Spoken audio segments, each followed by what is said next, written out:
Hi friends, welcome to our channel. Big boss season 8లో రెండో వారంలో నామినేట్ అయిన కంటెస్టెంట్స్కి ఈరోజు ఉదయానికి ఓటింగ్ రిజల్ట్ ఏ విధంగా ఉందో ఈ వీడియోలో మనం తెలుసుకుందాం.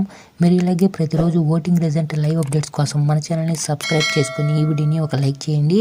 ఇక ఈరోజు ఈ యొక్క ఓటింగ్ రిజల్ట్ మనం కనుక చూసినట్లయితే మొదటి స్థానంలో 24%తో నిఖిల్ అయితే కొనసాగుతున్నారు. ఇక రెండవ స్థానంలో విష్ణుప్రియ అయితే 20% అయితే ఉందండి. ఇక మూడవ స్థానంలో శేఖర్ భాష వచ్చేసరికి 14% అయితే ఉన్నారండి. ఇక నాలుగవ స్థానంలో మణికంఠ వచ్చేసరికి 10%తో ఉన్నారండి. ఇక ఐదవ స్థానంలో ఆదిత్య ఓం అయితే 8%తో ఉన్నారండి. ఇక ఆరవ స్థానంలో నైనిక వచ్చేసరికి 8%తోనే ఉన్నారండి. ఇక ఏడవ స్థానంలో సీత అయితే 7%తో, ఇక లాస్ట్ అండ్ ఫైనల్గా 8వ స్థానంలో పృథ్వీరాజ్ అయితే 6%తో అయితే ఉన్నారండి. ఏ క్షణమైన ఓటింగ్ రిజల్ట్ అయితే మారే అవకాశం అయితే ఉంది. మీరు ఎవరికి ఓటు వేయాలనుకుంటారో కామెంట్ సెక్షన్లో కామెంట్ చేయండి. Bigg Boss live voting result కోసం మన ఛానల్ని సబ్స్క్రైబ్ చేసుకుని ఈ వీడియోని ఒక లైక్ చేయండి.